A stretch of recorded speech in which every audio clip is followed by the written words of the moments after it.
And did those feet in ancient time walk upon England's mountains green? And was the holy Lamb of God on England's pleasant pastures seen?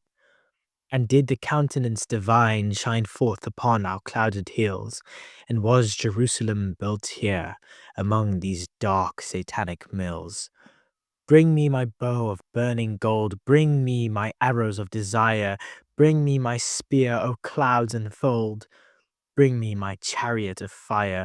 I will not cease from mental fight, nor shall my sword sleep in my hand, till we have built Jerusalem in England's green and pleasant land. Hey, so this isn't going to be one of those breezy, whimsical videos. It's more of a funeral, honoring the last bit of creativity that we might ever see. Because YouTube, our delightfully chaotic platform, and the internet as a whole is quietly, or not so quietly, being overtaken by AI generated content sludge. SLOP, algorithmic paste, a content smoothie with no fruit, just sugar and cardboard, and for some reason, it's working.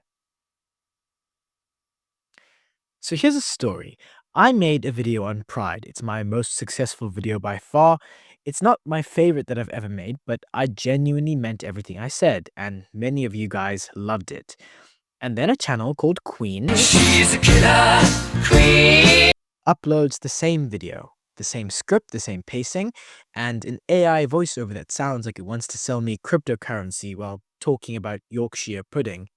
The background visuals?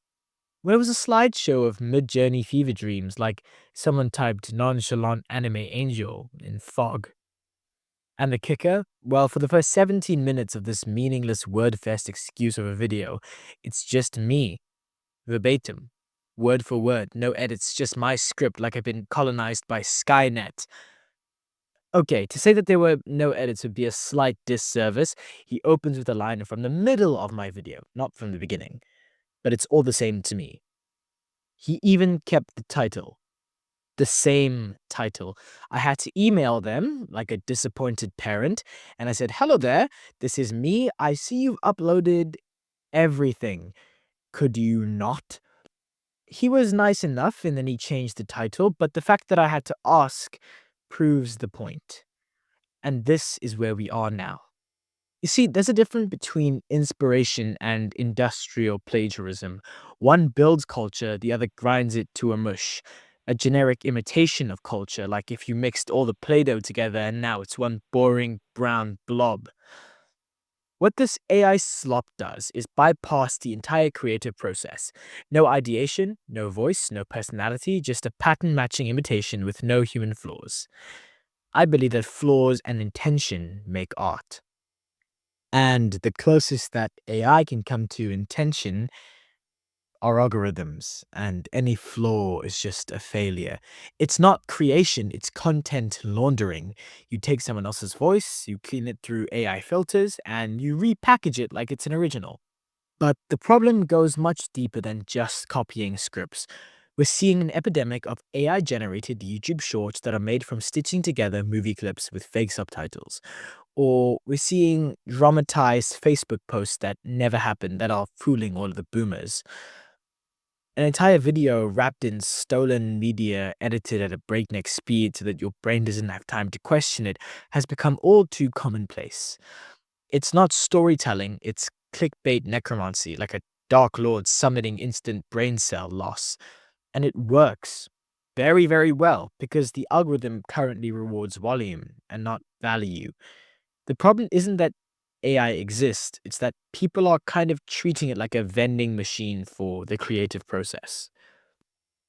Do you remember when people said that AI would be a great leap for creativity? Well, it turns out that creativity was a thing that leapt into a very, very shallow grave. We're flooding the internet with a junk food for mind. Addictive, fast, but empty. And soon, it's all that the algorithm will serve, like a horrible middle school lunch lady. We're flooding the internet with this junk food. You see, I love hour-long deep dives and passionate rants into the most borderline autistic subjects. I love the H Bomber Guy videos. I watched the Pyrocynical Doc video in the first week. And these are videos that I really want to see. It's like a real meal, like the meat and potatoes of YouTube, these long, passionate deep dives. I want that. I don't want this disappointment that I'm currently getting. So let's get one thing straight. Our appetite for this slop didn't start with AI. People have always craved fast, easy, repeatable entertainment. I mean, it's human nature. What's changed is the machinery and the method. But let me take a quick tangent into the Industrial Revolution. The phrase dark satanic mills was coined to describe the factories that churned out mass produced goods with no regard for craftsmanship or soul. The process was brutal, but the output was very efficient. And society traded beauty for speed, handcrafted artisanal works for cheaply made paste. It truly was one of our first erosions of culture, if you will. Hence the poem that I started with, one of my favorites. Now we swap the looms for computers and the weavers for content farms. It's all the same machine, just digital this time. And instead of smog, we're choking on this algorithmic noise. See, AI content really lacks that spark. It doesn't know pain, it doesn't know joy, it knows patterns, it knows trends, it knows which thumbnails get clicked and which words get shared, but it doesn't know why. You see, we've built a new set of mills, digital ones, churning out content as fast as possible, satisfying demand without feeding the soul. These new dark satanic mills, they don't belch smoke, they flood the feed. It doesn't just extend to AI. We love slop. We even had this new breed of pop content, lazier than any radio fodder from the 2000s, shiny, algorithm optimized, and very vacant, reminiscent of cheap plastic. I'm talking about something like Sabrina Carpenter, Tate McRae, Gracie Abrams. They're not bad, they're just very engineered. The songs sound like diary entries manufactured in a sterile lab, passed through a filter, and dropped into a Spotify playlist called Feels. It's not that they lack talent, although it's that they exist and are optimized in a system that rewards polish over passion. They're Motown without the Funk Brothers, those dark mills without the fire. And YouTube is the same.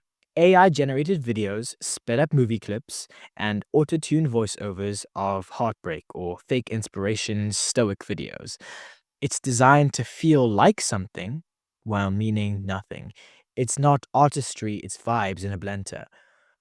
And we're not just accepting the slop, we're begging for it like pigs rolling around in the dirt waiting for our troughs to be filled.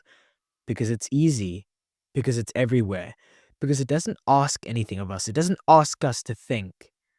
We want to switch off our brains and consume this mindless mush. It's no longer reality TV, it's all machine-made nonsense. But the cost of this convenience is death. And the longer we stay feeding this machine, the less we remember what real content tastes like. So let me tell you about the boiling frog. We know this one, but I'll do it anyway. You put a frog in boiling water and it jumps out. But slowly heat the water and it stays until it's soup. Well, not exactly. The original experiment used a lobotomized frog and the research was done wrong, but maybe that's even more appropriate. Welcome to YouTube, where the frogs and the AI slop is the slow burn. We're surrounded by noise, fake drama, fake conversations. You know, you always see those fake text breakup videos, the AI read ones, and they don't add anything to your life, but you can't help but watch them. Millions of views, no credit, no authorship, just vibes and velocity. If we let this continue, new creators won't learn how to craft. They'll become good at writing prompts.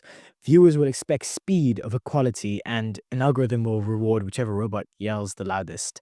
And what about kids growing up in this day and age? A generation raised on AI fairy tales with no author, with TikToks made from stolen movie clips and videos narrated by Siri's second cousin. They won't know what a first draft looks like.